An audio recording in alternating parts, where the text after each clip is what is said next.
Episode 5. Too Close. By the end of the first week, Lena realized something about Adrian Voss.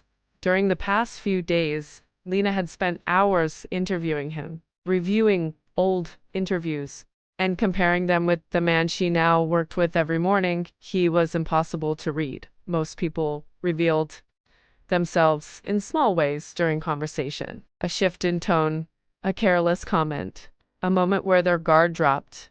Adrian never seemed careless. Everything he said felt measured, as if he had already considered 10 possible outcomes before choosing his words. That alone made Lena more determined to understand him. It was late afternoon when Marcus appeared beside her desk. Lena had been reviewing notes in one of the smaller offices on the executive floor. The space had been assigned to her for the duration of the project. Miss Moretti, Marcus said. She looked up from her laptop. Yes? Mr. Voss would like you to join him for a meeting. A business meeting? Yes. She raised an eyebrow. I thought the memoir was supposed to focus on his life story. Marcus nodded slightly. It will. Then why am I attending his meetings? Marcus remained perfectly calm because Mr. Voss believes observing him in his natural environment will provide useful material. That explanation was suspiciously reasonable. Lena closed her laptop. All right. Marcus led her down a quiet hallway toward the conference room. When they entered, several people were already seated around the long table. Adrian stood near a screen, displaying a series of charts and financial projections. He was speaking with quiet authority, his attention focused on the data in front of him.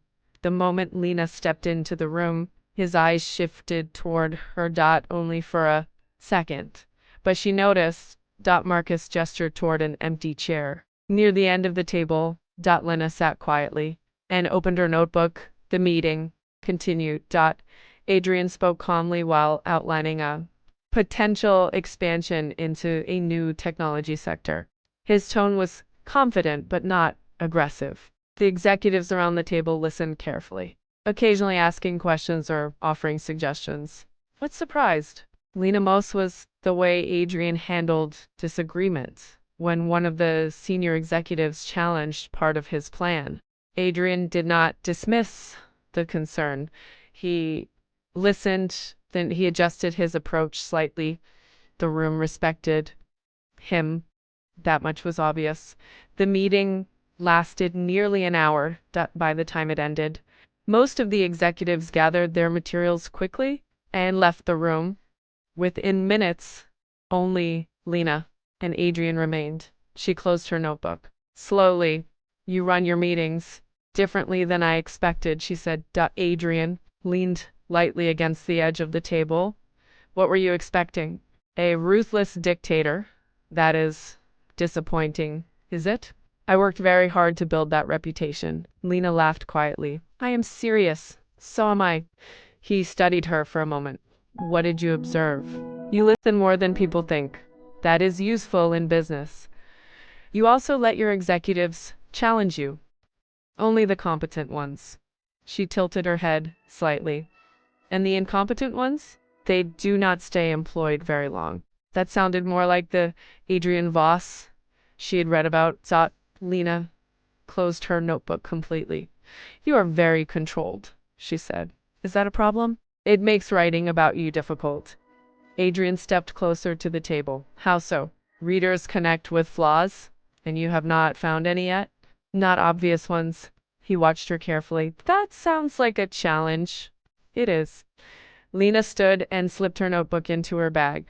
Your childhood stories are interesting, she continued, but they do not explain how you became this. She gestured lightly toward the office floor around them. This, Adrian repeated. A billionaire with a reputation for ruthless efficiency. He walked slowly toward the windows. Again, you want the moment everything changed. Yes, that is a more complicated story.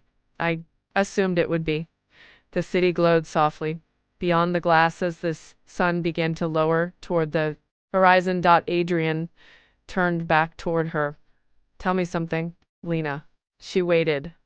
Have you ever noticed that curiosity often leads people into trouble? She smiled faintly. I am a journalist.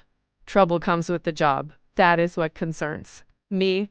She crossed her arms. You sound almost protective, perhaps. I am simply practical.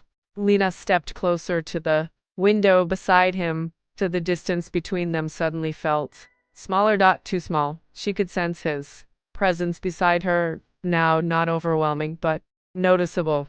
You invited a journalist into your life, she said. You knew curiosity would follow. Yes, and now you're warning me about it. Because curiosity can be dangerous. Lena turns slightly toward him. Their eyes met for a brief moment. Neither of them spoke. There was something in the air now. Something subtle. A shift that had not been there before. Adrian noticed it too. She could tell. He broke the silence first. Dinner. The word caught her off guard. What? Join me for dinner tonight. That sounds less like work. It is not. Lena studied him carefully. You're asking your writer out? I am asking an interesting woman to dinner. She considered the offer. This seems unprofessional. Adrian's voice remained calm. You are free to decline. Lena thought about it for a moment. Then she smiled slightly. Fine. Good. On one condition. Adrian raised an eyebrow. Yes? No questions about the book tonight. That seems unfair. You will survive. He smiled. And for the first time since meeting Adrian Voss, Lena realized something important, that the tension between them had begun to change. It was no longer just curiosity. It was becoming something far more dangerous.